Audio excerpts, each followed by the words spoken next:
Gente, boa tarde. Na aula passada, nós começamos a entender um pouco sobre a mensuração da atividade econômica. Vimos que a atividade ela pode ser medida, né, de acordo com os modelos econômicos. A gente viu alguns históricos, né, sobre os sistemas econômicos e faltou entender um pouco a conceituação, né, do sistema capitalista e socialista. A gente viu, né, um histórico dos sistemas econômicos, no caso, sistemas que já vigoraram desde do início, né? A gente tem o feudalismo.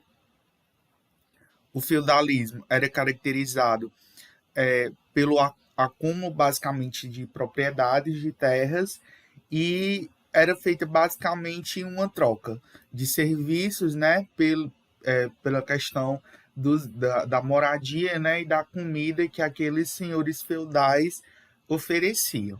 Né, com o passar do tempo e o avanço, né, da população e também da migração, né, das pessoas do campo para as cidades, aí passou-se a vigorar outro tipo de modelo econômico, que era o chamado mercantilismo.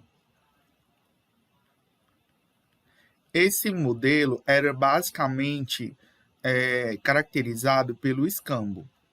O que é o escambo? É basicamente a troca de mercadorias uma pela outra, né? Então, se uma determinada pessoa tinha arroz, né, eu trocava pela uma quantidade determinada de feijão, né? Esse é o mercantilismo já bem primitivo, né?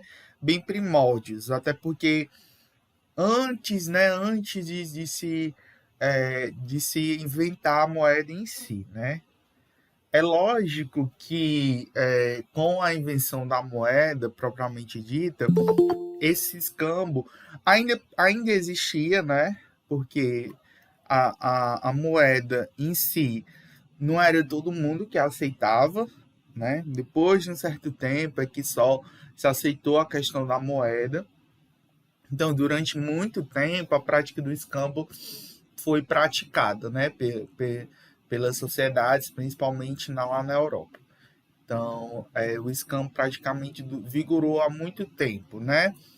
Até a Idade Média, onde surge, né, os modelos capitalista e os modelos socialistas, que vigoram até hoje, né? O modelo capitalista, ele é um sistema... Alguém ligou o microfone. O sistema capitalista é um modelo econômico que é vigorado na questão do acúmulo de capitais, a questão do acúmulo de capitais e bens, e tem como característica principal o livre mercado, né? Então, o regime capitalista ou economia de mercado, ele é regido pelas forças de mercado, predominante a livre iniciativa e a propriedade privada dos fatores de produção. Então, no modelo capitalista, tudo é livre, né? Então, a gente tem a permissão, né, da posse privada e da acumulação de bens e riquezas, né? Já o modelo socialista, ele foi pregado inicialmente pelos teóricos Karl Marx e Lenin, né? Eles foram os teóricos que pregaram a questão do socialismo, que seria um sistema de transição do comunismo, né? O comunismo propriamente puro, né, seria um estado seria uma sociedade sem ausência do Estado e também sem a ausência da questão do controle do mercado, em que todas as pessoas, né, viveriam, né, de acordo com o que elas produzissem. Alguém levantou a mão? Não, foi sem querer, desculpe. Então, o comunismo é um modelo, aliás, nunca existiu, tá certo? Foi apenas uma ideia difundida, né, por esses teóricos, tanto por Marx quanto por Lenin. ele é tão teórico que é difícil até da gente imaginar a prática, né? Basicamente o que Jesus Cristo pregava, né? Basicamente, que seria aquele comunismo, aquela sociedade, né? Onde ambos viveriam fraternalmente, né? As pessoas, ninguém tinha posse de nada, né? Ninguém tem direito à posse de nada. Todo mundo ia ajudar todo mundo e todo mundo viveria em paz, né? No paraíso chamado comunismo, né? E para que esse sistema fosse implantado, a gente precisaria de um sistema de transição, que seria exatamente o sistema socialista, onde você tem a figura de um governo central, que comanda basicamente tudo, que é dono de tudo, e depois que esse governo central realmente comandar, aí destituiria, né, esse governo central para que as posses do governo fossem realmente de todo mundo, né, que seria exatamente o comunismo em si, né, que se quebra o Estado, né, o Estado não existe, e aí só o que a gente tem a comum, né, a comunhão de bens, né, pelas pessoas. Então, o socialismo ele é caracterizado por uma economia centralizada no governo,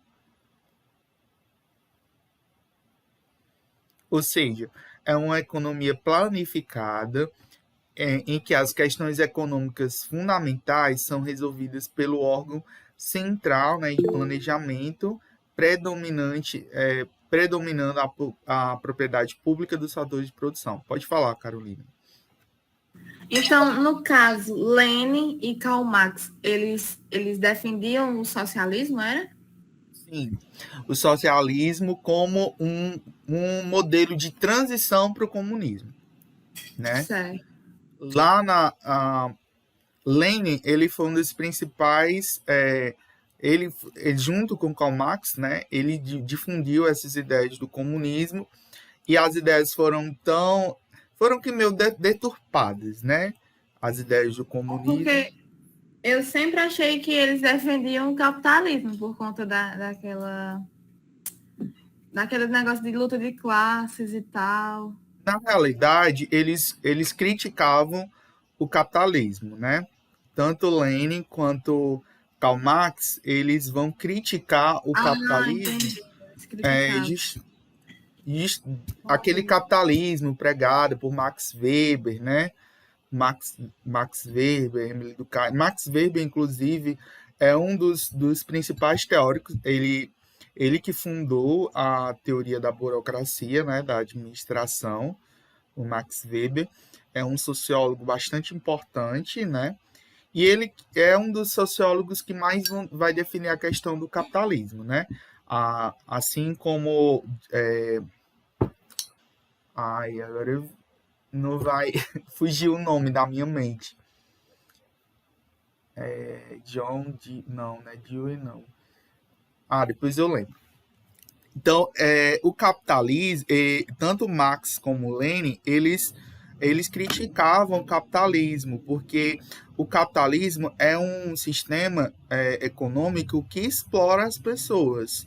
Explora as pessoas para atingir a questão do capital, né? As pessoas buscam exacerbadamente, né? Exacerbadamente a questão do acúmulo de riquezas. E muitas vezes as pessoas, uma das críticas, né, de Karl Marx é que essa exploração gerava uma degradação da pessoa humana, né, onde a questão do trabalho muitas vezes não gerava uma determinada mais-valia, que era exatamente a remuneração ou satisfação que um trabalhador recebia pelo que ele trabalhava. E essa crítica ela vem justamente naquela época, né, onde as pessoas, principalmente depois da Primeira Guerra, né, da Primeira Guerra não, da quebra, né, da Bolsa de Nova York, onde teve uma grande depressão do sistema capitalista, onde muitas pessoas ficaram desempregadas, né? Essa crítica ficou bastante exacerbada, né? Porque muitas pessoas ficaram desempregadas e o trabalho em si era muito explorado, então tinha pessoas que trabalhavam 16, 18 horas por dia, né? E ganhavam um salário muito baixo. E toda essa riqueza servia para enriquecer, né, pessoas que já estavam ricas. Então, a grande crítica de Karl Marx era isso, que é um sistema, né, e que realmente ele tem razão, né? O capitalismo, nós temos poucas pessoas ricas, né, enquanto que poucas pessoas ricas para uma grande classe, né, de trabalhadores, né, que ganham pouco ou muito pouco, né, e que dificilmente vão ascender, né, de classes sociais, né? Na maioria das vezes, quem nasce pobre ou miserável vai morrer pobre e miserável. Dificilmente, né, quando consegue ter uma ascensão para a classe média. E quando consegue para a classe média, dificilmente vai chegar a ser rico, né? É um sistema basicamente isso. E quando a gente fala de Brasil, né, é um país extremamente desigual. A gente estava falando disso na aula passada, né? As desigualdades do capitalismo. Então, assim, tanto Marx como Lenin, eles criticavam, né, exacerbadamente o capitalismo e defendiam, né, essa questão do socialismo, né? É aquilo, né? A gente nem pode dizer que o socialismo é as mil maravilhas, porque não é, né? A gente tem os exemplos, né? A gente tem como exemplos do socialismo a União Soviética, né, que foi um dos países primeiro que competiu de lado a lado com os Estados Unidos durante muito tempo. A União Soviética veio cair recentemente, né, na década de 80. E aí e a gente vê avanços, né? Primeiro, por exemplo, o primeiro ser astronauta, se eu não me engano, aí para a Lua foi da União Soviética, né? O primeiro satélite, o Sputnik, né, foi lançado pela União Soviética. Então eles eram bem avançados nessa questão tecnológica. É lógico que eles perderam, né, a corrida para os Estados Unidos e para o capitalismo, até, né, depois que a União Soviética caiu, né, em 1980, 81, 82, por aí, pela década de 80. Eu não vou saber precisar a data certa, mas foi no início da década de 80. E aí nós temos também a China, né? A China hoje está quase ultrapassando os Estados Unidos, né? A China cresce exponencialmente, é o país que mais cresce no mundo. É lógico que a China ela não adota um modelo socialista puro. É como se eles adotassem uma economia mista, né? Porque lá o governo ele não controla, ele controla praticamente tudo, mas ele permite a posse privada. É tanto que você vê grandes empresas na China, né? Que hoje são globais, como a Xiaomi, como a Huawei, né? A Huawei é uma das principais empresas de telefonia do mundo, né? Se hoje vocês conseguem fazer ligação com as operadoras, né? Claro, TIM, Vivo, Oi, todas essas operadoras, elas são de torres da Huawei, né? Então, assim, muitas dessas questões, né, muitas dessas empresas lá, perdi o fio da meada, muitas dessas empresas, a China, né, a China tem muitas dessas empresas. É só um minuto, gente. Então, assim, a China, ela adota um modelo misto. Tanto você tem o socialismo lá, né, em que o governo controla praticamente tudo, mas a China ela permite a posse privada. de alguns, no caso das empresas, permite também que você compre casa. Então, é como se fosse um misto, né, do socialismo com o capitalismo. A gente não pode dizer que a China ela é um país socialista puro, igual a União Soviética foi, ou que Cuba é, ou que lá na Coreia do Norte é. É um socialismo aberto, entre aspas, né, para o mercado. Então, outras, como exemplos, a gente só tem isso mesmo. A União Soviética, a China e a Coreia do Norte e Cuba, né? Foram os únicos países, né, que conseguiram implantar o modelo socialista. E desses países a gente só consegue visualizar como crescimento e que realmente, de certa forma, entre aspas, deu certo, entre aspas, a China, né? Que realmente é um dos países que vem crescendo.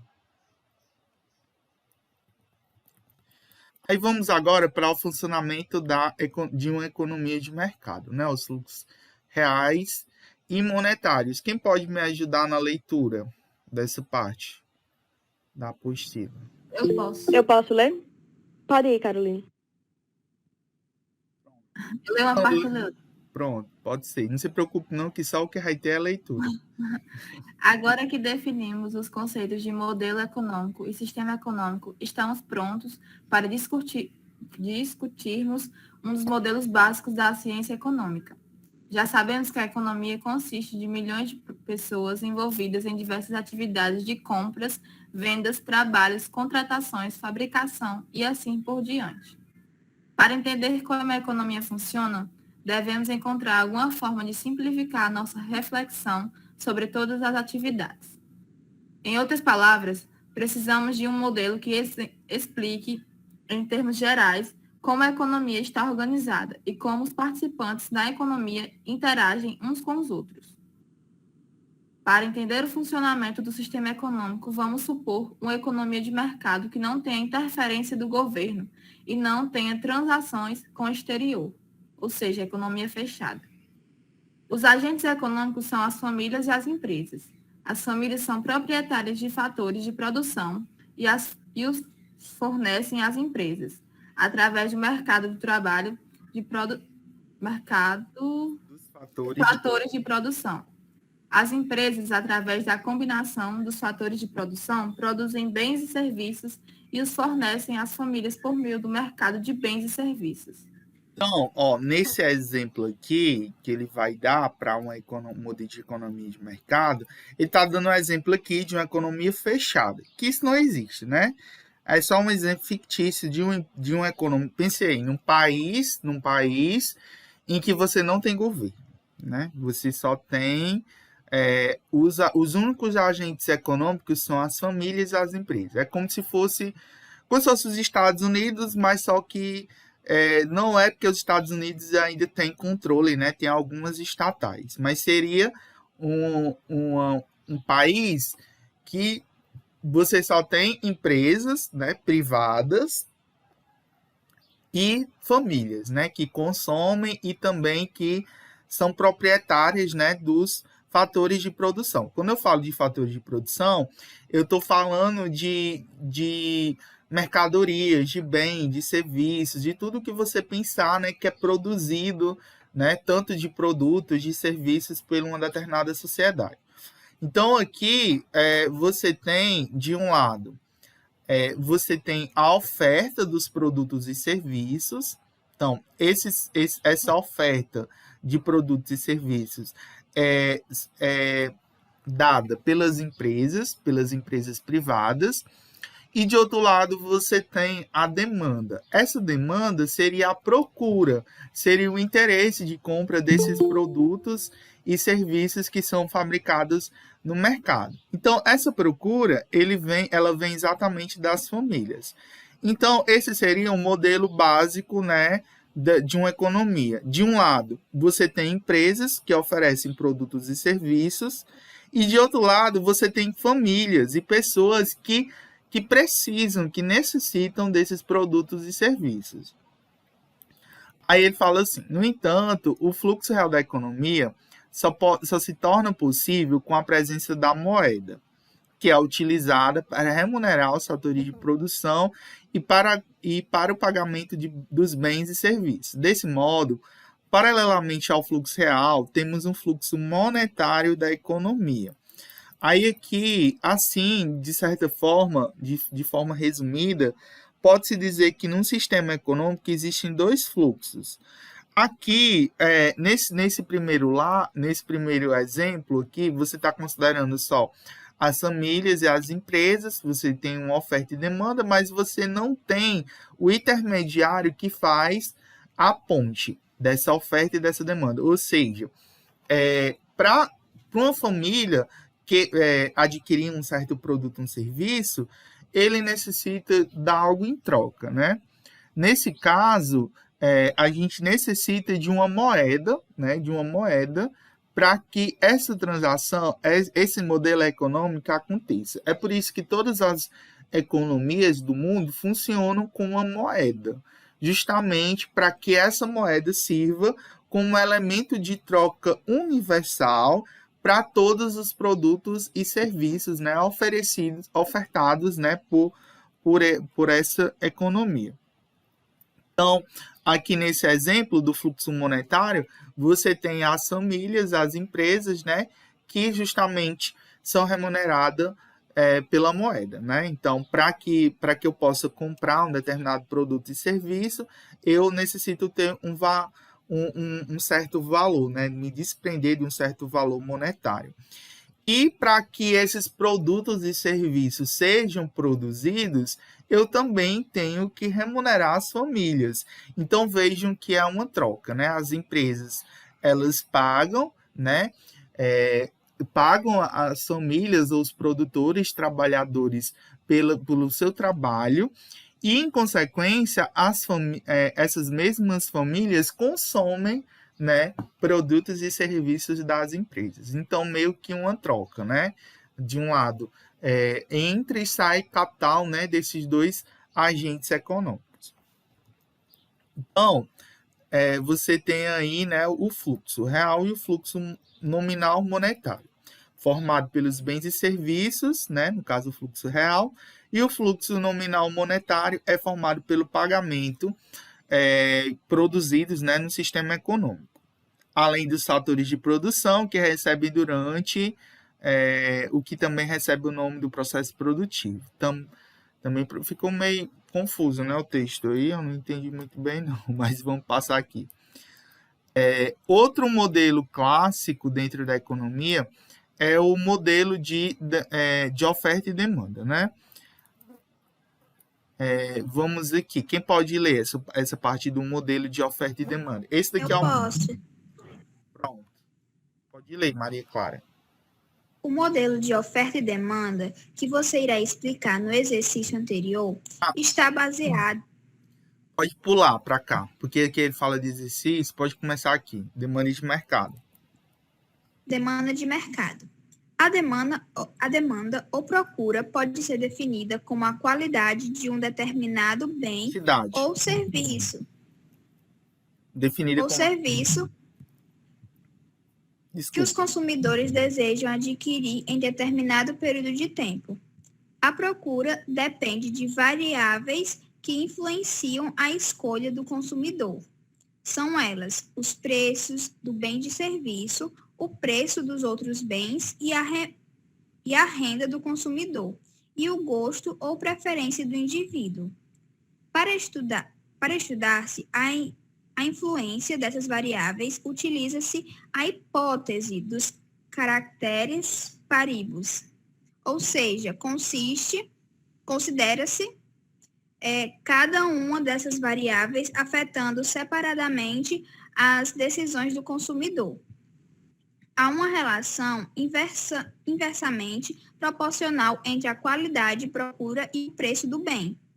É a chamada Lei Geral da Demanda. Essa relação pode ser observada a partir do conceito de escala e de procura.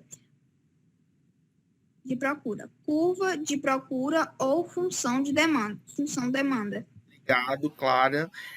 Então, aqui a gente tem a demanda, né? Eu falei aqui no modelo básico, em que você tem, de um lado, famílias e empresas, e essas famílias, elas adquirem produtos, né, dessas empresas. Então, quando elas adquirem, eles estão demandando produtos.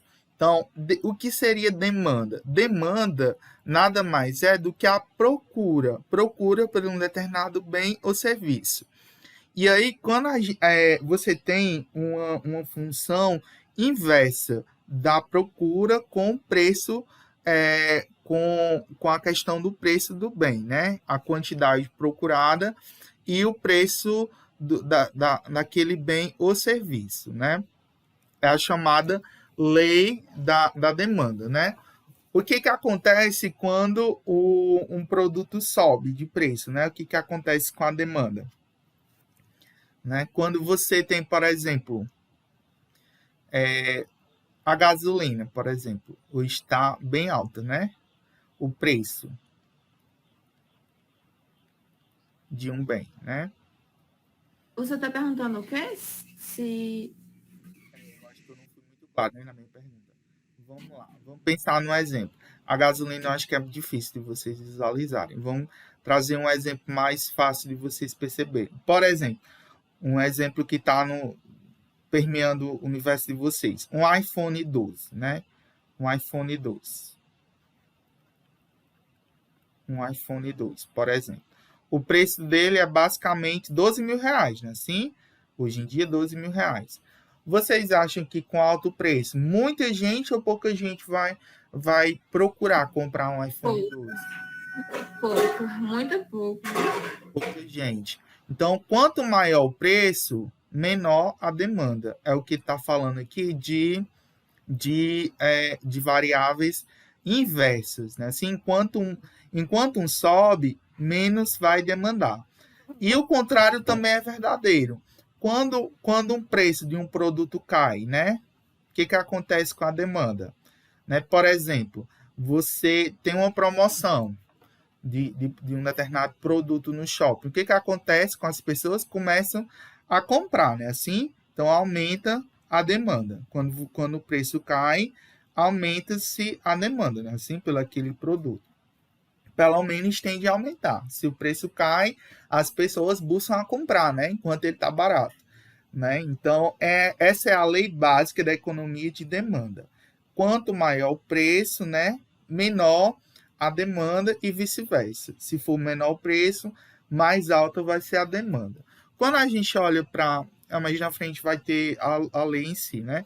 Mas quando a gente fala de lei de demanda, a gente está olhando pela ótica do consumidor. Certo? Então, essa relação, a gente sempre vai olhar pela perspectiva do consumidor, de quem está consumindo. Então, quanto maior for o preço daquele bem, menor vai ser a demanda dele. E o contrário também é verdadeiro. Quanto menor o preço, maior a demanda. Isso eu estou olhando no lado do consumidor. Agora vamos para um outro modelo, que é o modelo de oferta. Outra pessoa. Posso ir? Pode sim, Valéria. Pode-se conceituar a oferta como as várias quantidades de que os produtores desejam oferecer ao mercado em determinado período de tempo. Da mesma maneira que a demanda, a oferta depende de vários fatores, dentre eles de seu próprio preço, dos demais preços, dos preços dos fatores de produção, das preferências do empresário e da tecnologia. Diferentemente da função demanda, a função oferta mostra uma correlação direta entre a quantidade ofertada e o nível de preços. É a chamada Lei Geral da Oferta. Então, a lei da oferta, ele vai dizer o seguinte: quanto maior a quantidade ofertada, né? Enquanto que, para vocês entenderem, para não ficar dúvidas, a lei da demanda, ela tende a ver com o consumidor. Então, não confunda, que para não ficar confundido na cabeça de vocês. Lei da demanda, eu estou olhando pela perspectiva do consumidor. Então, quanto maior o preço de um produto, menor a demanda. Quanto menor o preço, maior a demanda. Então, são relações inversas, né? Em relação ao preço e à demanda. Já a oferta, a relação é direta. Então, quanto maior a oferta, maior vai ser o preço. Como assim, Pedro?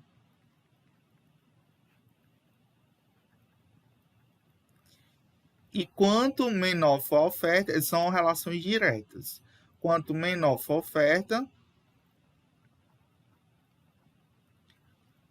oferta, menor será o preço. Então, são relações diretas, diretamente proporcionais. Na oferta, a gente vê pela ótica do produtor. Enquanto que na demanda a gente via pela ótica do consumidor, a oferta a gente vê pela ótica do produtor. Então, vocês vão pensar de acordo com a empresa. Então, para a empresa, quanto mais você tiver de um bem, né? Quando você mais tiver de um bem, mais você vai querer vender, né? E aumentar o preço daquele bem para poder você gerar lucro, né? Assim. E quanto menor for o preço daquele bem, menos você vai querer produzir, né? Para que produzir um produto se ele não vale praticamente nada no mercado, né? Então, a lógica da oferta é uma lógica de lucro para o produtor, né? Então, quanto maior o preço daquele produto, mais eu vou querer ofertar, disponibilizar aquele produto no mercado, porque eu vou ter o maior lucro. Fez sentido para vocês? Pode falar, Carolina.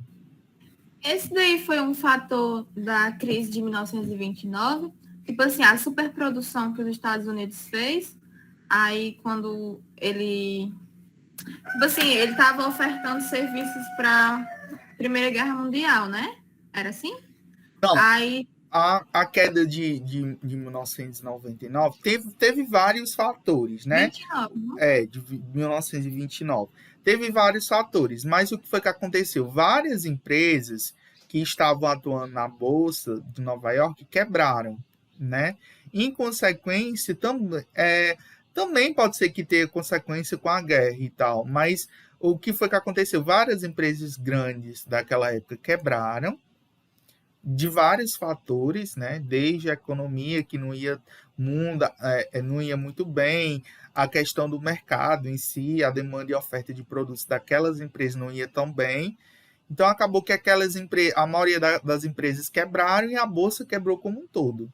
Então, como muita gente quebrou, né? Como muitas empresas quebraram, gerou um desemprego muito grande no país. Então gerou uma crise tremenda. Eu estava me lembrando, eu não sei explicar muito bem, né? Só sei que teve um episódio de superprodução que os Estados Unidos estavam ofertando, né? Agora eu não me lembro se era para a segunda, para a primeira, mas era na Primeira Guerra, não? Que eles produziram muito e acabou que não conseguiram vender. Eu não tô lembrado. Eu não sei te dizer. Mas pode ser, tá certo? Pode ser. Depois eu dou uma pesquisada, que eu tá errada também. Aprender mais, né, depois. É sempre bom, né? É uma troca, né? Eu também não sei de tudo. Vocês, a gente vai aprendendo. Maria Clara, pode falar. Pedro, eu não tinha entendido direito anteriormente. Você não entendeu as relações de demanda e oferta? Eu acho que... Não, assim, eu entendi um pouco, mas eu não entendi direito, sabe?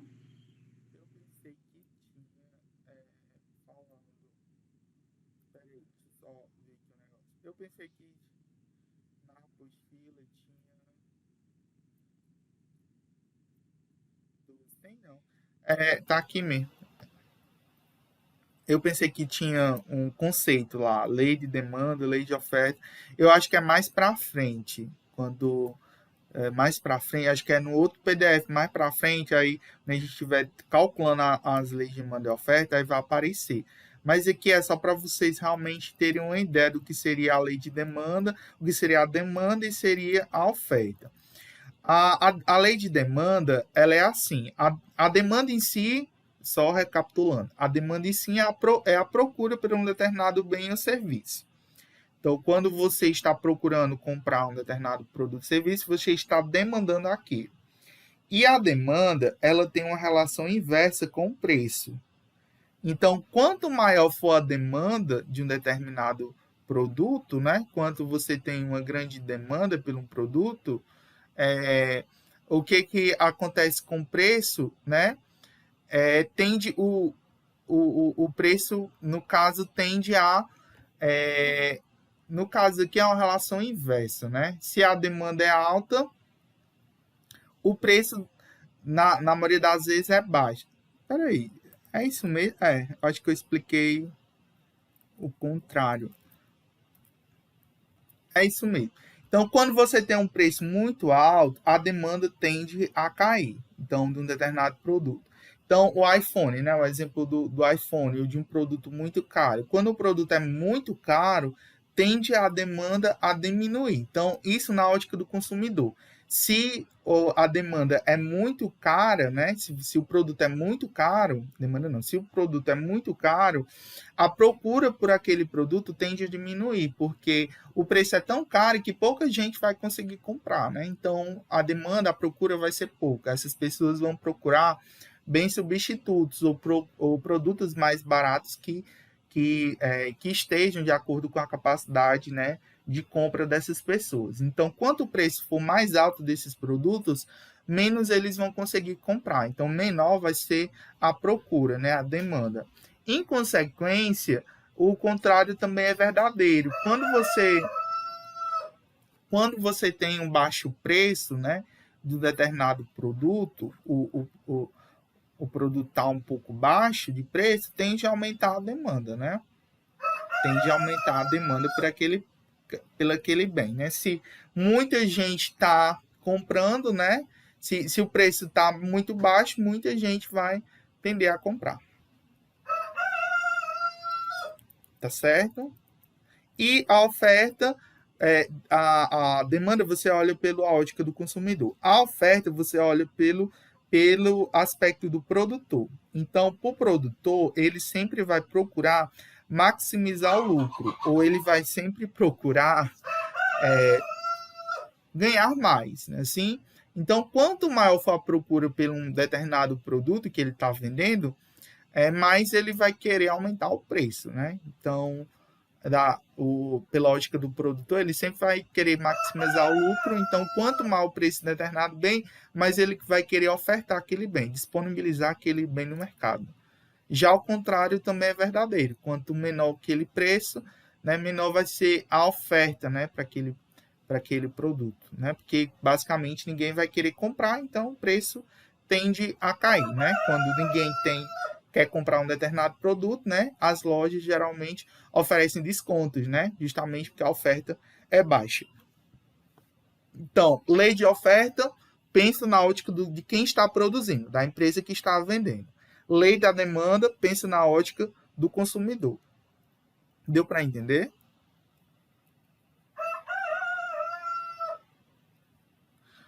Clara, deu para entender? Sim, não. Você vai entender melhor a gente vai... O microfone estava desligado, eu falo no microfone. Você vai entender sim agora entendi. Obrigada. Pronto, por nada. Mais na frente, a gente vai ter aula sobre as leis de demanda e oferta, mais para frente, tá bom? Aqui foi só realmente uma noção do que seria a noção de oferta e demanda, mas mais para frente a gente tem, vai ter aulas mais específicas sobre esse assunto, tá bom? A gente vai estudar mais na frente só sobre esse assunto. Agora a gente vai, no caso, para o conteúdo da aula de hoje, que é a questão das outras medidas das atividades econômicas, né? Então, a gente falou de demanda e oferta, né? Que é basicamente um modelo, né? Um modelo econômico básico é formado, né, por essas duas leis, demanda e oferta. E agora a gente vai ver nada mais do que outras variáveis que vão exatamente medir a economia de um país, né? Essas medidas, né? De mensuração da atividade econômica. Quem pode ler? Outra pessoa? Pode sim, estou ouvindo bem baixinho. É por causa do microfone. Pronto. Eu vou tentar falar mais perto. Pronto. As medidas das atividades econômicas citadas até aqui representam mercados tanto no nível microeconômico quanto no nível macroeconômico. No entanto, existem principais na macroeconomia, outras medidas que medem as atividades econômicas de um país ou região. Entre elas, podemos destacar pelo menos 3: Produto Interno Bruto, PIB, taxa de desemprego e inflação.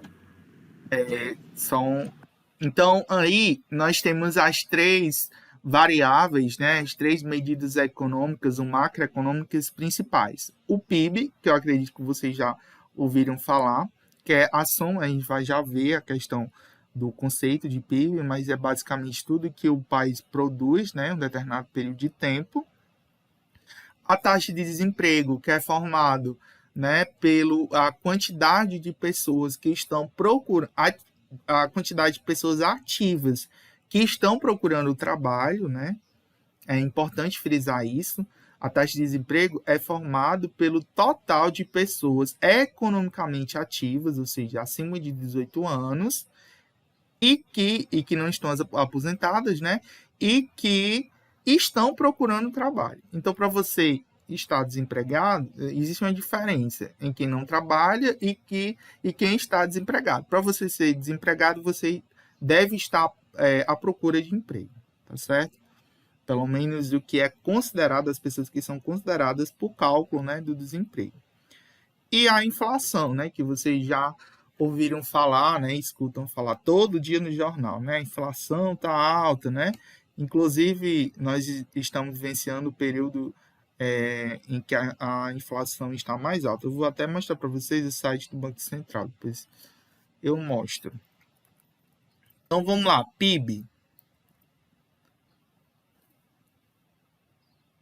Quer continuar, Eduarda? Outra pessoa quer ler? Posso ler? Pode sim, lê aí as partes do PIB. O PIB representa? Isso. Se observarmos. O PIB representa a soma em valores... Não, aqui, ó. Aqui em cima. Aqui em cima. Antes. Tá. Se observamos o comportamento da economia de um determinado país, facilmente notaremos que as atividades econômicas oscilam com o decorrer do tempo. Para medir as oscilações referidas, dentre os vários tipos de indicadores, um dos mais representativos dessa performance é o Produto Interno Bruto, o PIB, calculado trimestralmente, o que deve ser acompanhado com atenção. O PIB faz uma radiografia de toda a atividade econômica. Na contagem do PIB, considera-se apenas bens de serviço finais, excluindo da conta todos os bens de consumo de intermediários e insumos. Isto é, feito com o intuito de evitar os problemas da dupla contagem quando os valores gerados na cadeia de produção aparecem contando 2 vezes na soma do PIB. Então, pode ler. O PIB representa a soma, em valores monetários, de todos os bens ou serviços finais produzidos em uma determinada região, qual seja país, estado, cidades, durante um período determinado, mês, trimestre, ano e etc. O PIB é um dos indicadores mais utilizados na macroeconomia, com o objetivo de mensurar as atividades econômicas de uma região. Pronto, obrigado, Maria Clara. Então, aí, nós temos o PIB. O que é o PIB? É a soma, né, de todos os valores, né, monetários que são produzidos, né, finais de uma determinada região em um determinado período de tempo, que pode ser mês, né, trimestre, ano. Geralmente, o PIB nacional ele é calculado a cada trimestre, ou seja, a cada período de 3 meses, você tem o IBGE, né, que geralmente calcula, vai divulgar, né, essa questão. Outra pessoa para ler a diferença entre PIB nominal e PIB real. Posso? Posso ler? Pode ler. PIB nominal e PIB real. Quando se procura comparar ou analisar o comportamento do PIB de um país ao longo de tempo, é preciso diferenciar o PIB nominal do PIB real. O primeiro diz respeito ao valor do PIB calculado a preços correntes, já o segundo é calculado a preços constantes. Para avaliar mais consistentes, o mais indicado é o uso de seu valor real, que leva em conta apenas as variações nas quantidades produzidas dos bens, e não nas alterações de seus preços de mercado. Para isso, faz-se uso de qualquer deflator, normalmente o índice de preços, que isola o crescimento real do produto daquele que se deu artificialmente devido ao aumento dos preços da economia. Pronto. Vamos entender qual a diferença de PIB nominal e PIB real. O PIB nominal, ele é calculado basicamente pelos preços correntes, né? Não considera a variação dos preços ao longo do período. Então, por exemplo, a gasolina.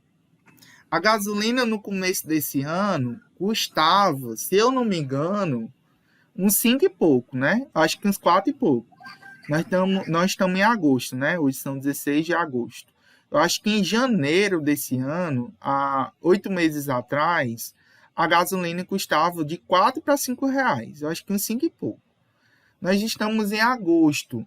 Está custando basicamente 6,60, 6,70, em alguns lugares, dependendo do posto, chega a quase 7 reais. Então, assim, vejam que ao longo desse semestre, basicamente desses 6 meses, se considerar apenas os 6 meses, a gasolina subiu de preço, não foi assim? Para o cálculo do PIB nominal, eu não considero essa variação de preço. É como se o preço realmente fosse corrente, eu considerasse só um preço naquele determinado período. Então, por exemplo, como o PIB ele é calculado a cada 3 meses, a cada 3 meses, é como se eu considerasse apenas um preço constante, corrente, né? O PIB nominal. Eu tô considerando eu estou considerando as várias alterações do preço ao longo do tempo. Então, o PIB nominal, eu estou considerando a questão do preço corrente, realmente o preço que é praticado no mercado. Então, todo mês, né? Aliás, eu considero as diferentes oscilações do preço, né, ao longo do cálculo do PIB, do PIB nominal. E o PIB real, ele é considerado em preço constante. Então, a cada 3 meses, eu considero uma média, né, dos preços para aquele determinado bem ou para aquele determinado produto, né, para que geralmente um índice, né, para realmente eu calcular a produção, o quanto que aquele produto rendeu. Então, ficaria muito difícil, né, para eu calcular quanto que cada produto variou de tempo num determinado ao longo do ano. Então, por exemplo, para calcular o quanto que a gasolina, né, subiu. Então, eu teria que analisar, porque a gasolina está subindo quase toda semana, né, sobre o preço da gasolina. Então, imaginei fazer cálculo, né, desse preço, e varia também de posto para posto, né, varia o preço quando chega no consumidor final. Então, é meio que o PIB nominal, ele não é utilizado, porque eu estou utilizando o PIB nominal como se fosse realmente valores realmente que é praticado no mercado. Mas o PIB realmente que é calculado na realidade, ele é só considerado preços constantes, é como se fosse uma média, né? Não sei se deu para entender. Vocês conseguiram visualizar a diferença entre PIB nominal e PIB real? O senhor pode explicar de novo essa diferença? PIB nominal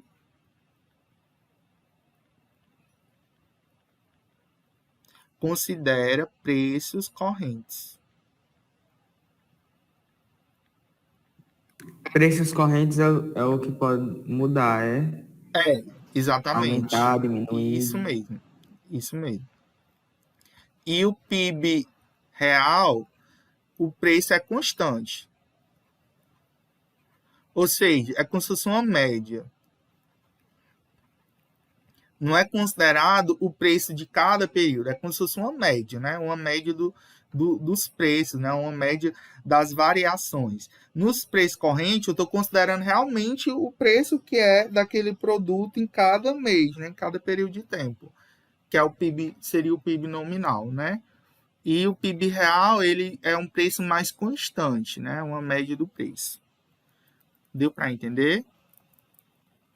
Deu. Agora vamos para o PIB e para o PIO. Posso continuar? Pode. A diferença entre produto interno bruto, PIB, e o produto interno líquido, PIO, traduz-se o valor das depreciações. Ao contrário do PIB, o PIO tem conta o valor da depreciação do capital. Então, a gente sabe que os materiais, os bens, os produtos e serviços e até o dinheiro perde valor, né, com base no tempo, né? O próprio dinheiro perde poder aquisitivo, né? A gente vai já falar de inflação, né? O que é inflação? É exatamente o poder de compra do dinheiro, né? O que a gente comprava com R$100 no começo do ano, a gente não consegue comprar mais hoje, né? No mercado. Incrivelmente como a inflação está alta, né? Que você comprava com R$100 no início do ano no supermercado, você não compra mais hoje. E nem de mês a mês, né? Você consegue visualizar a perda do poder aquisitivo da moeda. Então, o PIO, né, que é o Produto Interno Líquido, ele considera tanto as perdas dos produtos e serviços, como também a depreciação do dinheiro e da moeda em si. Então, o PIB, né, o PIO seria exatamente o PIB, o cálculo do PIB, menos as depreciações. Agora a gente vai ver a fórmula para cálculo do PIB. Como é que o PIB é calculado, né? Quais são os elementos que formam o cálculo do PIB? Outra pessoa, por favor.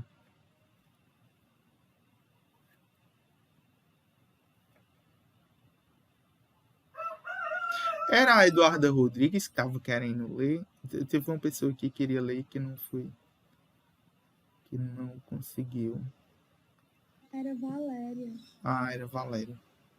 Bom, mas tinha outra pessoa que queria ler e Guilherme. Sou eu. Começa desse PIB e PIO, Não, aqui, ó. Você vai começar aqui, ó. Fórmula para cálculo do PIB. Tem um negócio apitando aí no teu celular. Oi? Tem um negócio apitando, sei lá, não sei se é o teu microfone. É só eu que tô escutando isso? Tratando do eco.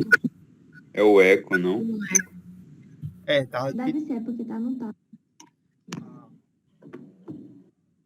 Lê alguém no meu lugar que eu vou tentar trocar pro celular. Não, mas dá para entender, dá para entender. Lê esse primeiro do consumo, aí outra pessoa lê o outro. Tá bom. Fórmula para cálculo do PIB. A fórmula clássica para expressar o PIB de uma região é a seguinte: PIB igual C mais I mais G mais X menos M, onde C é o consumo privado. Exemplo de consumo privado. Pode continuar? Pode, lê isso daí. Ao se apropriarem de suas rendas, as famílias destinam uma parte ao consumo de bens e serviços.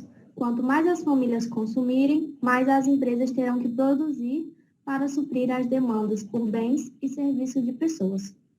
Vale ressaltar que famílias de baixa renda tendem a consumir proporcionalmente mais de suas rendas, pois não adquiriram todos os bens de que necessitam. Destaca-se, então, a importância de uma distribuição de renda equitativa no país, pois famílias de baixa renda consomem pouco e, caso tenham incrementos em seus ganhos, passarão a consumir mais, impulsionando o crescimento econômico. Obrigado, Eduarda. Então, vamos entender como é que é formado a fórmula do PIB. O primeiro elemento da fórmula, a primeira variável, é o capital. Ou seja, aliás, capital não, consumo. Que capital? Eu estou muito focado na matemática financeira, eu já penso em ser capital. Então, o primeiro C, né, o primeiro elemento da fórmula é o consumo, ou seja, tudo que é consumido pelas famílias, pelas empresas, né? Geralmente aí você tem, é o consumo privado. Nesse caso é o consumo privado, que é o consumo das famílias. E aí o texto fala exatamente isso, que quanto maior a renda de uma determinada família, maior será o consumo, né? Ou tende o consumo ser maior. Quando a gente pensa, né? Quando a gente ganha um dinheirinho a mais, né? A gente tende a consumir mais. Aí vamos para o outro, que é o investimento. Outra pessoa. Posso ler? Pode. Pode sim. O investimento das empresas é uma das mais importantes variáveis para o crescimento de um país. Ao investir, as firmas elevam o nível de emprego, produto e renda. As indústrias, na maioria das vezes, não possuem recursos suficientes para realizar seus planos de investimento. E, com isso, precisam recorrer a empréstimos junto às instituições financeiras, pagando uma determinada taxa de juros pelo dinheiro que tomam emprestado. Ao fazerem seus planos de investimento, as empresas calculam aproximadamente a rentabilidade que tal investimento vai lhe proporcionar. Caso a lucratividade do investimento seja maior que os juros que deverão ser pagos pelo financiamento, a empresa realizará seus planos. Caso ao contrário, o investimento torna-se inviável. Portanto, para um nível de investimento elevado na economia, é necessário que se mantenha a taxa de juros baixa. Pronto. Vamos entender a questão aí dos investimentos. O investimento é basicamente o quanto, né, que é investido em emprego, em renda, nas empresas. E nos investimentos privados, né? Quando a gente fala investimentos bancários, investimentos nas próprias empresas, né? Na compra de ações, naquelas empresas que ofertam, né? Na Bolsa de Valores. Então, esse é um dos principais, né? Variáveis para o crescimento de país. Porque pensa o seguinte, como é que uma economia consegue crescer? Só se a gente considerar apenas os produtores e empresas internas do país, não tem como a empresa crescer. Ela necessita de investimentos, da compra, né, de investimentos de outros países. Então, quando uma determinada empresa grande, multinacional, vem para o Brasil, vem para o nosso país, seja fábrica, seja montadora, ela está investindo na economia, porque ela está gerando emprego, está gerando emprego e renda, né, para as pessoas, está fazendo com que a economia se movimente, né, através da indústria. Enfim, então, assim, os investimentos, eles representam uma das partes principais, né, para o crescimento de qualquer economia, né? E aí nós temos um dado muito importante no final do texto, que ele fala que para que você tenha um alto nível de investimento, você tem que manter a taxa de juros baixa. O que foi que aconteceu com a nossa taxa, a taxa Selic? Vocês já ouviram falar da taxa Selic?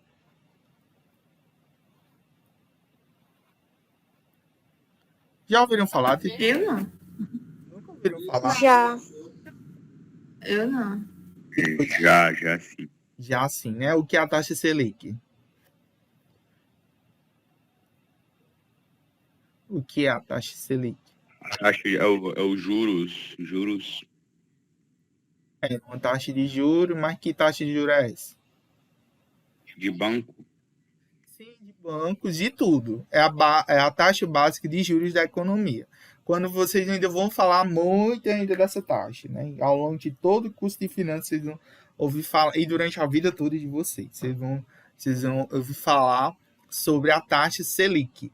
Selic significa Sistema Especial de Liquidação e Custódia. É basicamente um sistema, né, que tenta controlar o volume de moeda com a questão da economia em si. Então, é um sistema que tende a controlar, né, a questão do fluxo de moeda, né, dos investimentos, com a questão também da dívida pública, né? Aí eu até coloco aqui, né? A dívida, isso aqui estava na aula do ano passado, eu esqueci de apagar, mas depois eu apago.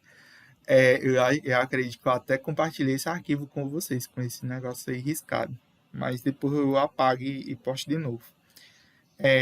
A dívida pública, a nossa dívida pública, ela é causada basicamente por investimentos, né? Você pensa, o governo, né? Ele está, a maioria das vezes, né? A gente pensa logo, dívida, como é que o governo deve? Vocês podem pensar, o governo pediu emprestado a outra nação, ao banco. Também, mas a maior parte da nossa dívida pública, ela é causada por investimentos, e não por empréstimos e nem financiamentos. Como assim, Pedro? O governo, ele lança títulos da dívida pública, que é o chamado o Tesouro Direto, né? Vocês já ouviram falar do Tesouro Direto, Tesouro Selic, Tesouro PCA? Já ouviram falar disso?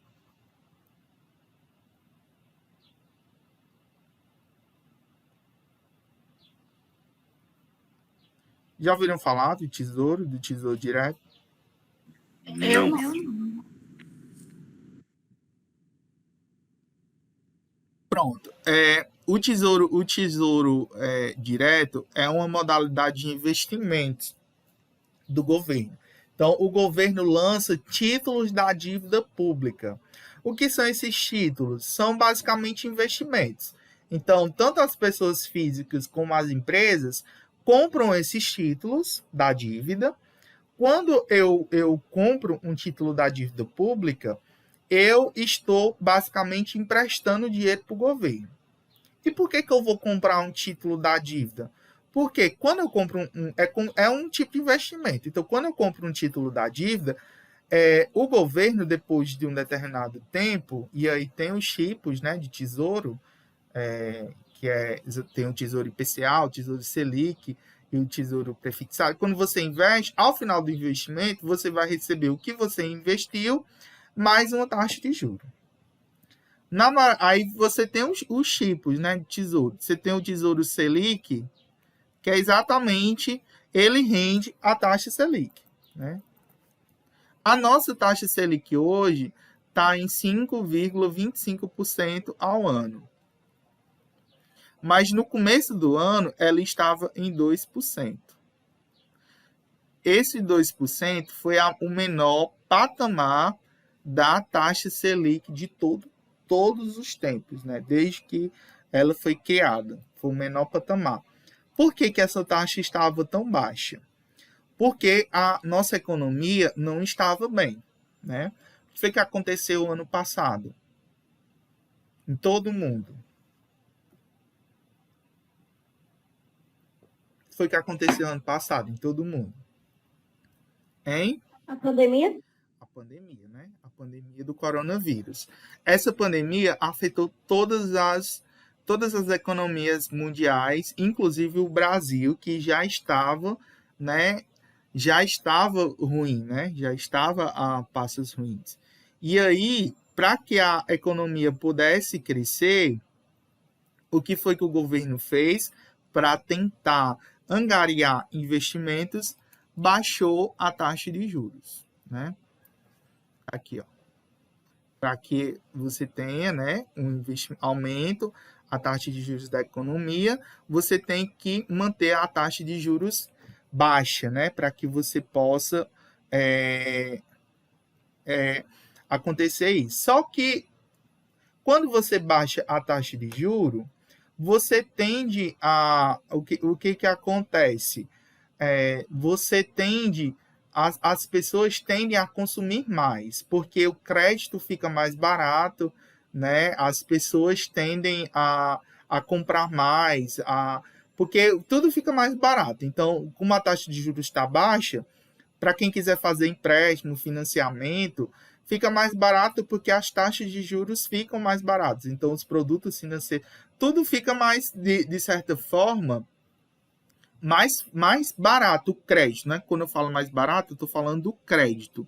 O crédito em si, né? Quando você pede dinheiro emprestado para uma determinada instituição financeira, né? Bancária. Então, o crédito se torna mais barato quando a taxa de juros está baixa. Quando o crédito realmente fica mais barato, o que tende a aumentar? Você tende a aumentar o fluxo financeiro. Então, o que foi que aconteceu? Além da taxa de juros baixa, no ano passado, a gente teve uma injeção de muito dinheiro na economia, principalmente ocasionado pelo pagamento do auxílio emergencial, né? Então, o que foi que aconteceu? O governo começou a pagar, né, a pagar dinheiro para pessoas que até então não tinham renda nenhuma, né? Pessoas até que estavam desempregadas, né, passaram a ter uma renda mínima. Eu não estou falando que isso seja ruim, mas o que foi que aconteceu? Muita gente passou a ter dinheiro, essas pessoas começaram a querer consumir bens e serviços, logicamente, né? Porque elas estavam com dinheiro, estavam morrendo de fome, né? Antes não tinha dinheiro para comprar nada. E, de outro lado, você não tinha tanta oferta por produtos e serviços, porque a maioria das fábricas e a maioria de todas as empresas estavam fechadas. Então, quando você tem uma baixa oferta de um determinado produto, e isso, falando pela ótica do consumidor, se você tem uma baixa oferta e uma alta demanda, o que acontece com o preço? Que é exatamente a lei da demanda em si, né? Você tem a baixa oferta de produtos e você tem uma alta demanda deles, o que vai acontecer com os preços? Eles vão subir? Quem foi que disse isso que eu não vi? Aumenta. Aumenta, Eles né? vão subir. Foi a Eduarda Pereira, eu não vi, que foi a outra que falou. Foi Maria, foi a Eduarda Pereira, foi. Eduarda Pereira e teve outra aluna que eu não vi. Então, quando você tem uma aula... Foi a Carolina. Então, quando você tem... O que foi que aconteceu ano passado? Você tinha várias pessoas que ficaram com renda, com dinheiro, que até então não tinham. Então, elas tinham dinheiro. Esse dinheiro... com esse dinheiro, as pessoas passaram a consumir produtos e serviços, então a demanda aumentou muito. E, por outro lado, você tinha baixa oferta, porque as empresas estavam fechadas, não estavam produzindo, então os preços subiram, né? Os preços subiram. Quando você tem um aumento de um preço isoladamente, um produto ou outro, isso não afeta tanto a economia. Mas quando você tem tudo sobe ao mesmo tempo, aí ocasiona um fenômeno que a gente vai falar mais na frente, que é o fenômeno da inflação, que é exatamente a subida generalizada de preços na economia. E para você tentar frear essa inflação, o que você faz? Um dos remédios, né? Um dos remédios para conter a inflação é exatamente você subir a taxa de juros, né? Porque quando você sobe a taxa de juros, você torna o crédito mais caro, né?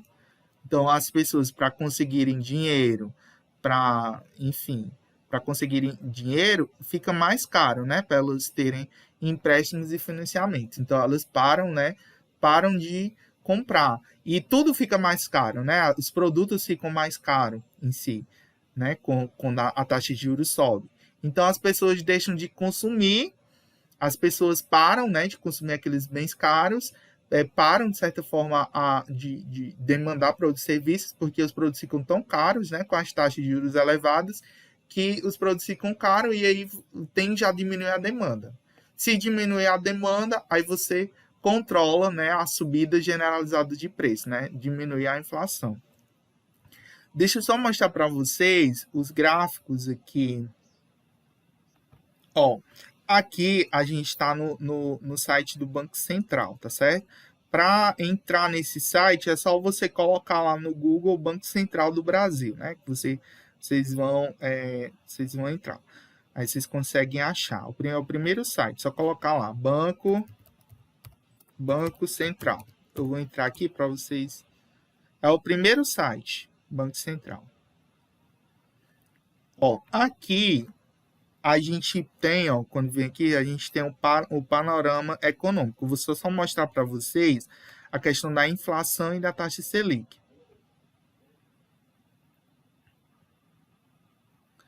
Ai, eu quero... Peraí, viu?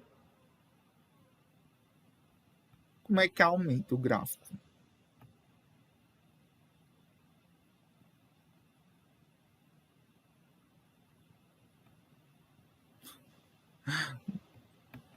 Eles mudaram, mas aqui dá para ver, ó. Aqui, ó, em julho de 2020, é porque não dá para tá nos últimos 12 meses, né? Então, ó, em agosto de 2020, a Selic estava 2,44%, né? Já teve um momento que chegou a 2%, acho que era antes de agosto. Teve um momento que foi 2%. Aí o que foi que aconteceu? Ah, aqui é a Selic, ó, 2%, ó, 2%. A taxa estava baixa. Então, quando a taxa de juros ficou de agosto de 2020 até março de 2021. Então, ó, março de 2021. Então, ó, foi o que aconteceu com a inflação. A inflação estava 2,24% ao ano. Foi o que aconteceu, ó. A inflação desde dezembro, janeiro, ó, a economia parada, né, por muito tempo, foi o que aconteceu. A gente chegou a um patamar de quase 9% ao ano. Esse é o maior percentual histórico. Não dá para ver mais não, né, aqui. Eu acho que mais a gente vai ver lá no site do IBGE, que vai ter bem mais tempo, né? Aqui só mostra dos últimos 12 meses. Mas aqui vocês têm uma inflação de 9%. Então, ó, caiu ó, de agosto do ano passado, estava 2,44%, hoje está 8,99%. Ou seja, aumentou cerca de 7%, né? 7%. Isso em praticamente um ano é muita coisa, né? Então, a inflação, como a inflação subiu, qual foi o remédio, né, para poder baixar a inflação? O aumento da taxa de juros, né? Então, quando a inflação está baixa, você tende a reduzir a taxa de juros, e quando ela está alta, né, você tende a aumentar a taxa de juros para poder baixar, né, a inflação. É um dos remédios, né? É você aumentar a taxa de juros, justamente para o crédito ficar mais caro, para que as pessoas parem, né, de certa forma, de consumir. Aí vamos para os gastos governamentais. Outra pessoa.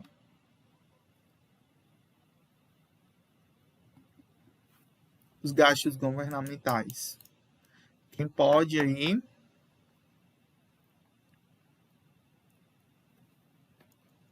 Vamos lá. Ao fazer obras, construir... Pode ir, Maria, se quiser. Não, pode ir. Ao fazer obras, construir, operar, etc., o governo está empregando mais pessoas, expandindo o nível de emprego e, ao mesmo tempo, dando condições para que empresas produzam mais. Assim, ao comprar e produzir mais, o governo causa uma elevação da produção e do nível de emprego e aumenta o nível de renda da economia.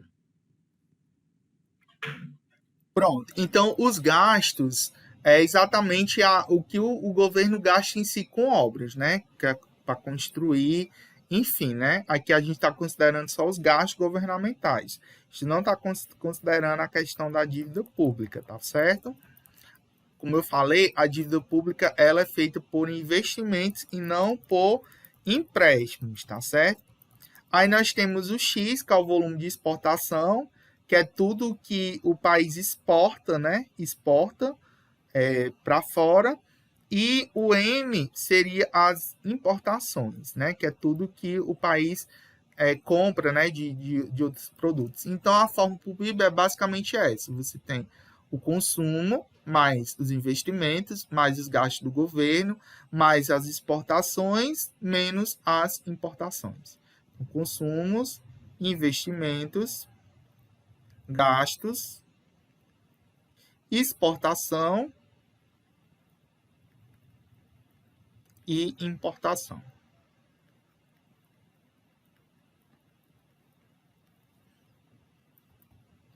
Aí, aí nós temos o chamado a balança comercial, né? Quanto maior for o saldo das exportações, menos as importações de um país, maior o emprego, né? E o crescimento econômico, já que a produção deve aumentar. Quanto menor o saldo, menor o nível de emprego, pois os produtos que eram produzidos aqui passam a ser comprados no exterior, piorando a produção da economia.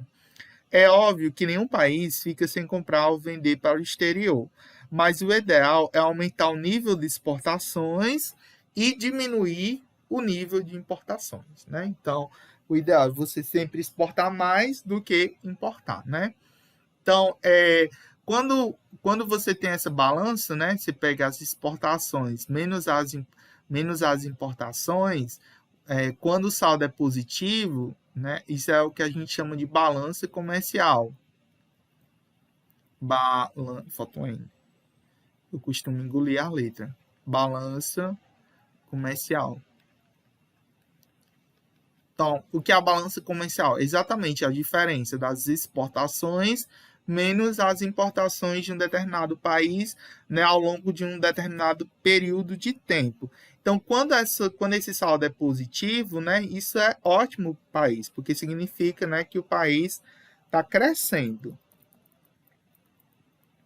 Então, é basicamente nessa fórmula aí, né, que ele falou aí da questão da variação, né? Aí ele difere o PIB também do Produto Nacional Bruto, né? Quem pode ler aí essa diferença? Tá já acabando a aula.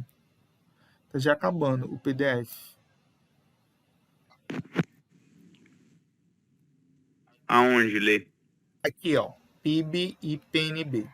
E PNB, ok. PIB e PNB, Produto Nacional Bruto. O PIB difere do Produto Nacional Bruto, PNB, basicamente pela renda líquida enviada ao exterior, RLEE. Ela é desconsiderada no cálculo do PIB e considerada no cálculo do PNB, inclusive porque o PNB é gerado a partir da soma do PIB, mais entradas e saídas de capital. Esta renda representa a diferença entre recursos enviados ao exterior, abre parênteses, pagamento de fatores de produção internacionais alocados no país, e os recursos recebidos do exterior, a partir de fatores de produção que, sendo do país considerado, encontram-se em atividade em outros países. Assim, e simplificadamente, caso um país possua empresas atuando em outros países, mas proíba a instalação de transnacionais no seu território, terá uma renda líquida enviada ao exterior negativa pela fórmula PNB igual PIB menos RLEE. Continua? Pode ler só esse parágrafo aí. O país exemplificado terá um PNB maior que o PIB. No caso brasileiro, o PNB é menor que o PIB, uma vez que o RLE é negativa. Ou seja, envia-se mais recursos ao exterior do que se recebe. Pronto, vamos entender aqui a diferença de PIB para PNB. O PIB vocês já entenderam, né? Que é a soma de tudo que é produzido no país. Já o PNB, você desconsidera a questão da receita líquida enviada ao exterior, né? Que é o chamado RLEE, Receita Líquida Enviada ao Exterior. O que é essa receita líquida? É exatamente a diferença dos valores, né, que o país exporta, né, as rendas que o país exporta para o exterior. Então, por exemplo, quando você tem uma empresa que é do exterior, mas que funciona aqui, uma multinacional da vida, como a Amazon, como as grandes montadoras, né, de carro, pensem em todas as empresas que são internacionais, né? Essas empresas, essas grandes multinacionais que se instalam aqui no país, elas mandam recursos para fora, né? Parte fica aqui, logicamente, porque elas pagam impostos, elas pagam, geram emprego, geram renda, mas grande parte desse lucro é enviado para fora do país. E esse lucro é exatamente tirado, né, do cálculo do PIB, para você ter o Produto Nacional Bruto. Então, é exatamente essa renda líquida que é gerada exatamente por essas empresas, né, transnacionais, multinacionais. Entendido essa questão aí do PIB e do PNB? Aí nós vamos agora para os outros indicadores, né, que são o PIB per capita, a taxa de desemprego e a inflação. E a gente conclui a aula de hoje. PIB per capita. Quem gostaria de ler? Posso continuar lendo? Pode sim, Gabriel. PIB per capita. Os indicadores econômicos agregados, produto, renda, despesa, indicam os mesmos valores para a economia de forma absoluta, dividindo-se esse valor pela população de um país. Obtém-se um valor medido per capita. Aí você tem a fórmula, né? O valor per Você teria a fórmula, né? Que o PIB per capita seria o valor do PIB, né? O quantitativo do PIB dividido pelo número de habitantes, né? Do país ou daquela região em si. Pode continuar. O valor per capita foi o primeiro indicador utilizado para analisar a qualidade de vida em um país. Países podem ter um PIB elevado por serem grandes e terem muitos habitantes, mas seu PIB per capita pode resultar baixo, já que a renda total é dividida por muitas pessoas, como é o caso da Índia ou da China. Eu acho que foi a Caroline, na primeira aula, ou foi na segunda aula dessa disciplina, que ela falou sobre o PIB per capita. Me corrijam se eu esteja enganado, né? Que a gente estava falando de DH, do PIB per capita. Foi. Né? Então, o PIB per capita foi um dos primeiros, quantitativos, né? Um dos primeiros indicadores para mostrar a qualidade de vida de um país. Então, quanto maior o PIB per capita, maior a qualidade de vida de um determinado país ou região. Aí ele dá o exemplo aí da China e da Índia. A China e a Índia são os países mais populosos, né, do mundo todo. A China o maior e a Índia o segundo, né, o segundo maior. A China, ela tem um PIB enorme, né? O maior PIB de todo mundo é o da China, né? Aliás, o maior não, o segundo maior, né? Que o maior ainda é dos Estados Unidos, mas está quase ultrapassando, a China está quase ultrapassando os Estados Unidos. Mas se você for comparar o PIB per capita, é baixíssimo. Por quê? Porque a China tem o quê? 2 bilhões, né? Quase 3 bilhões de habitantes, né? Então é muita gente, né? Muita gente mesmo, né? Que mora lá. A Índia também, né? Muitas pessoas, quase 2 também. Aí é muita gente, tá certo?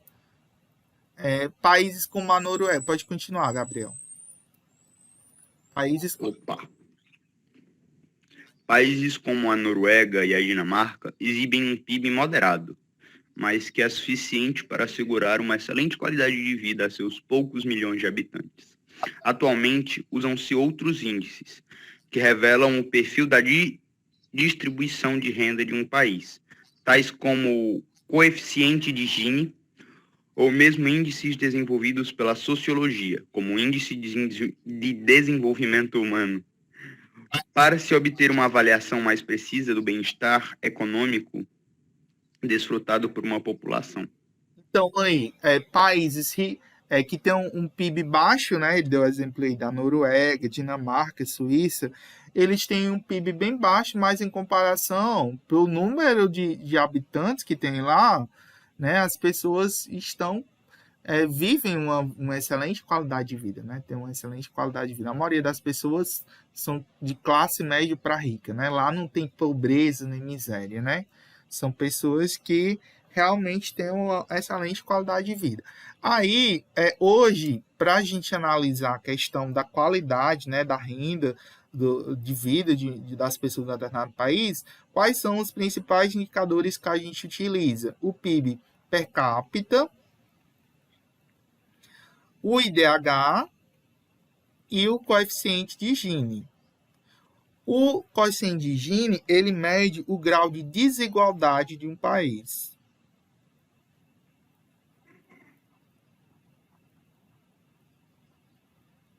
No caso, Pedro, qual é o cálculo para o IDH? Pronto.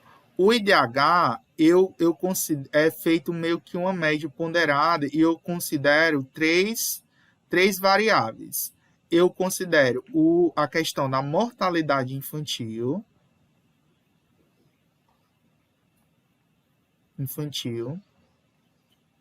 Eu considero a questão da escolaridade das pessoas, ou analfabetismo, né? A quantidade de pessoas analfabetas. Então, seria a questão da escolaridade.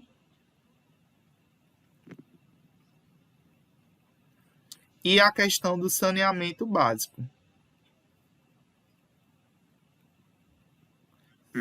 Então, é feito meio que eu não sei te explicar como é feito realmente o cálculo, mas são essas três variáveis. E aí, São os três fatores. são esses três fatores. E aí, vai gerar uma escala de 0 a 1.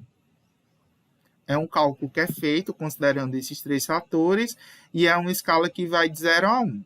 Quanto mais próximo de 1, mais desenvolvido ou melhor é o IDH, né, o índice de desenvolvimento daquele país. Né? Quanto mais próximo de 1, mais desenvolvido é aquele país. E o coeficiente de Gini, se eu não me engano, também é de 0 a 1. Deixa eu só ver aqui, que eu não estou lembrado do coeficiente de Gini, como é que ele é medido. Mas o coeficiente de Gini, ele mede a questão da desigualdade. Se eu não me engano, também é de 0 a 1. Deixa eu só...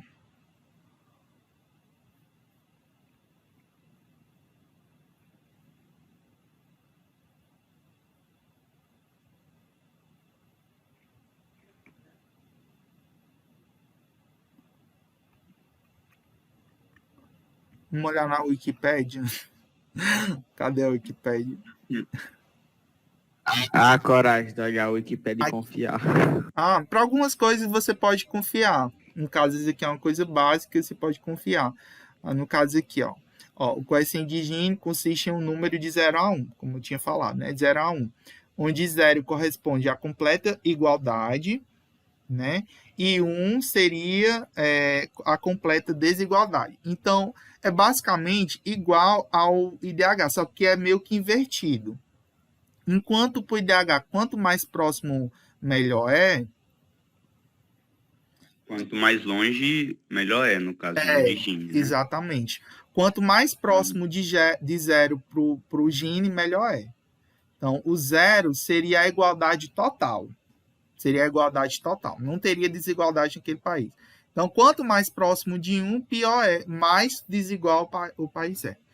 Então, é meio que invertido, né? Em termos assim, de números, de quantitativo para a questão do IDH e do coeficiente de Gini. Aí nós temos, só para finalizar, a questão da taxa de desemprego e a inflação. Termina aí, Gabriel. Esses dois fatores. Ok. Na economia, uma pessoa que seja capaz e esteja querendo trabalhar, mas seja incapaz de encontrar um trabalho remunerado, é considerada desempregada. A taxa de desemprego é o número dos trabalhadores desempregados divididos pela força de trabalho total, que inclui ambos os desempregados e aqueles com trabalhos, todos aqueles dispostos e capazes de trabalhar para serem remunerados. Inflação. Conclua. Em economia, inflação é a queda do valor de mercado ou poder de compra do dinheiro. Isso é equivalente ao aumento no nível geral de preços. Inflação é o oposto de deflação. Inflação zero ou muito baixa é uma situação chamada de estabilidade de preços. Vamos entender aí essas variáveis, só para a gente concluir, que já está acabando o tempo da nossa aula. E eu vou ter que falar melhor sobre isso na próxima aula. tá certo? Que são coisas bastante complexas para a gente tentar entender. Primeiro, a taxa de desemprego. Como é que essa taxa de desemprego é calculada hoje em dia? Qual é o cálculo? Inclusive, teve até uma polêmica recente com o ministro da Economia, o Paulo Guedes, que ele disse que quem mede a taxa de desemprego no país é o IBGE. E aí, qual é o critério, né, para o IBGE para calcular essa taxa de desemprego? Ele só considera que uma pessoa é desempregada quando ela é economicamente ativa e ela está procurando emprego, ou seja, ela está procurando emprego, mas não consegue encontrar trabalho. Então, esse é o conceito de pessoa desempregada, né, tanto para o cálculo da taxa de desemprego, como também para o IBGE. Então, só que o que acontece? O IBGE considera emprego. O que é considerado emprego por IBGE? Aqueles cargos, né, aqueles serviços que têm carteira, que tem carteira de trabalho, né, que tem carteira de trabalho, né, de assinar a questão da carteira de trabalho, ou que mesmo tem um contrato físico, ou seja, não é considerado aqueles empregos informais, né, aqueles, por exemplo, motorista de Uber, vendedor, aqueles entregadores de iFood, aqueles vendedor de quiosque, né? É isso que o Paulo Guedes estava tentando criticando, né? Porque para o Paulo Guedes, se uma pessoa vender bombom no sinal, né? Tá vendendo bala, bombom, para ele aquilo ali é um emprego, né? Mesmo sem ter direito a um salário fixo, mesmo sem ter direito a férias, nem sem ter direito a 13º, ou seja, não tem nenhum direito trabalhista, né? Para o Paulo Guedes, qualquer tipo de emprego é emprego, né? Porque assim, existe uma diferença entre trabalho e emprego, né?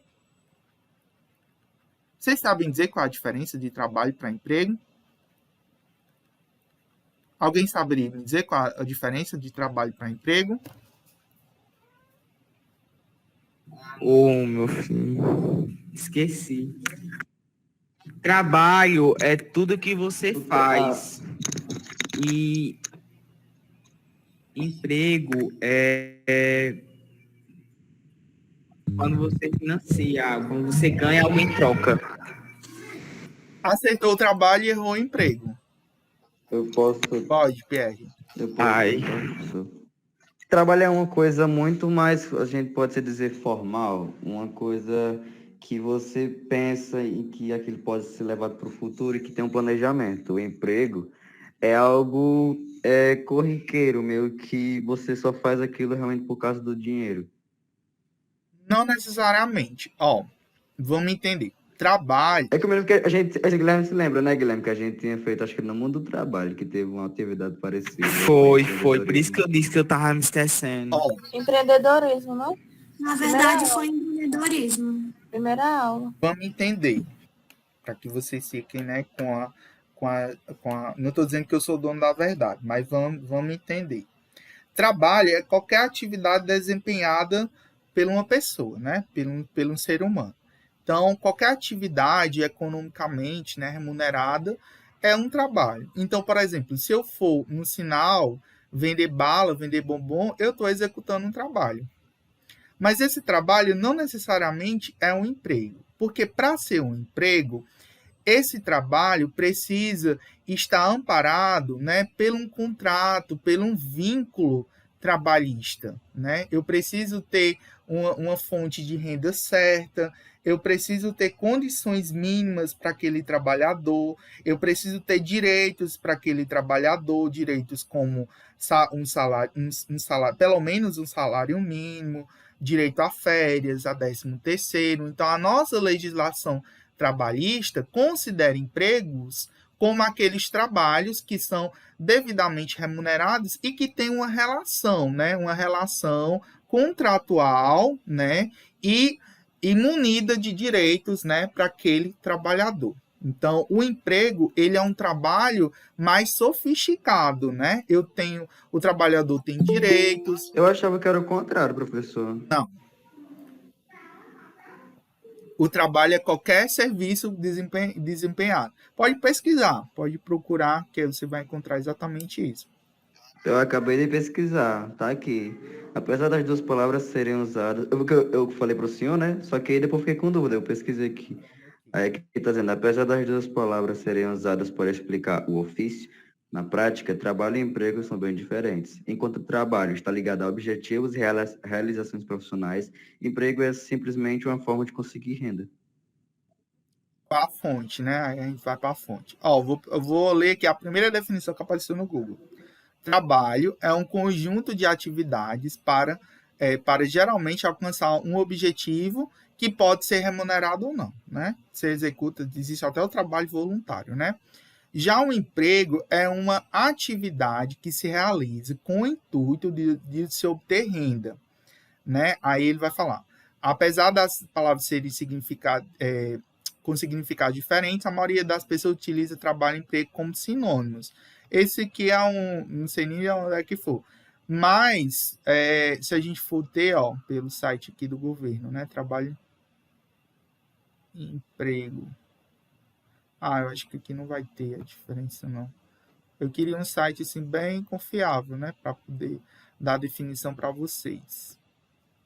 Eu só boto aí na barrinha de pesquisa, diferença de trabalho e emprego e Tá aqui, site ó, trabalho e que emprego. tem Aqui é mais confiável, né, que é o Instituto Brasileiro de Coaching, né, é um site mais confiável. Vamos lá. Ó, o trabalho tem relação direta com o estilo de vida, enfim. O trabalho... Vixe, surgiu uma propaganda aqui. O emprego é uma atividade alienada, né, em que o profissional atua por meio de necessidade financeira, distante de algum tipo de apreciação. Seja pelo fato de ser a primeira colocação, isso é verdadeiramente destacado as motivações. Já basicamente não esclareceu, né, nossas dúvidas, mas é basicamente isso. O emprego é um trabalho que ele é formal, é um trabalho que exatamente você exerce você tem uma relação contratual, né? Você como empresa... Professor, pois o nosso professor de empreendedorismo discorda do senhor. Se eu fosse falar com ele agora, ele discordaria com o senhor. Porque eu me lembro dessa atividade que a gente fez uma vez e a gente fez até uma aula sobre isso. O seu professor de empreendedorismo é formado nessa área de finanças? Tem alguma formação na área? Porque... Bom, ele é nosso professor de empreendedorismo. Mas foi Fábio, viu? Não foi o atual, não. Pois está errado, viu? Trabalho é qualquer trabalho, tá certo? Emprego é um emprego formal. O trabalho ele é mais genérico, é tanto que você tem trabalho voluntário. Você já escutou o termo emprego voluntário? Emprego voluntário? Já? Não. Emprego voluntário? Tá errado, né? Que a Não, você já escutou trabalho. Eu já ouvi falar em trabalho voluntário. Exatamente, trabalho voluntário. Emprego voluntário não existe, né? Porque o emprego, ele necessariamente, ele depende da renda, né? De algo financeiro. Valéria levantou a mão. Opa, foi sem querer, professor. E só para encerrar nossa aula, que nós já estamos passando do tempo. Então, assim, o emprego é algo bem mais formal. E para o Paulo Guedes, ele está querendo considerar o emprego como qualquer tipo de trabalho para cálculo da taxa de desemprego. Então, qualquer trabalho para o Paulo Guedes é trabalho, mesmo que não tenha direito a nenhum direito, né? Então, se eu for Uber, né? Uber lá, entregador para aplicativo, né? Desses iFood da vida, trabalhar na esquina, né? Distribuindo bala de bombom, eu sou empregado, né? E na realidade não é emprego, é um trabalho. Tá certo? E aí a gente fica... Na próxima aula eu vou explicar a questão da inflação.